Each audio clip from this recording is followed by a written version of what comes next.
Maya, a high school student, was browsing her school's cloud drive for a physics guide. Instead, she clicked a mislabeled directory and found herself viewing a folder containing years of student disciplinary records, files she never should have been able to see. She immediately closed the tab and notified the school's IT department. This response is the standard procedure for any user who discovers a potential breach. Stop the access and report it to the professionals. While Maya's specific incident involved file permissions, it points to a broader category of risk. The first type is an application vulnerability, defined as a flaw in software code that allows a program to perform actions its developers didn't intend. The second category, which more closely matches Maya's discovery, is a data vulnerability. This is a weakness in how information is stored, moved, or accessed within a system. Adversaries target web forms, application programming interfaces, and cloud storage, because these are the functional pathways to an organization's most valuable assets. These tools act as the direct connection between a user and sensitive databases. When an attacker exploits one of these pathways, they compromise the CIA triad. This puts the confidentiality of private records, the integrity of accurate data, and the availability of critical services at risk. Most web applications rely on user input through login fields or search bars. However, a system becomes vulnerable if it fails to verify and sanitize what a user types. Without these checks, the application can be tricked into executing malicious instructions. One such method is SQL injection, or SQLI. An attacker enters specific database commands into a standard input field. If the application doesn't filter the input, it passes those commands directly to the backend database, allowing the attacker to view or modify records without authorization. Another common exploit is cross-site scripting, or XSS. Instead of targeting the database, the attacker injects malicious scripts into the web application. When other users visit the site, that script executes in their browser, potentially stealing their active session data.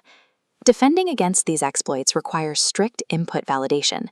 Every piece of data provided by a user must be verified and sanitized on the server side to ensure the application only processes expected information. Beyond code flaws, attackers also look for weaknesses in access control. Broken authentication systems and exposed APIs provide pathways for unauthorized users to gain entry to restricted environments. To limit the impact of a compromised account, organizations follow the principle of least privilege. By granting users only the specific permissions they need for their job, administrators can prevent a single account from accessing the entire network.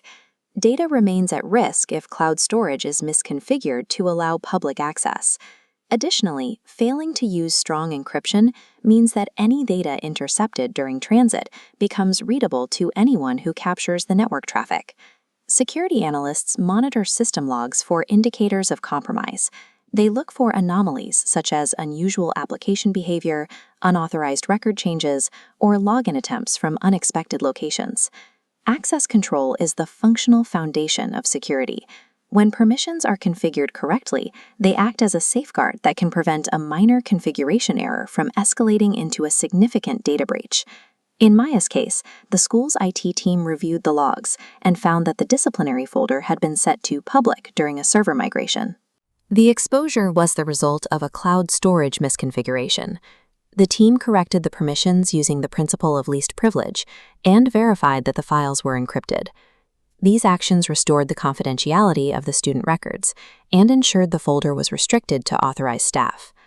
Standard security practices for applications include rigorous input validation, the application of software patches, and the use of multi-factor authentication to verify identities. Monitoring system logs remains a constant requirement. By identifying anomalies in real time, defenders can address vulnerabilities before an adversary has the opportunity to exfiltrate or damage data. To recap the essentials, vulnerabilities directly threaten the CIA triad. Effective defense requires validating all input, enforcing least privilege, encrypting data in all states, and consistently monitoring logs for signs of an attack.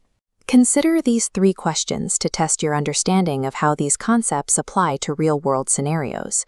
Secure application design and rigorous data management provide the framework necessary to protect the information that users entrust to digital systems.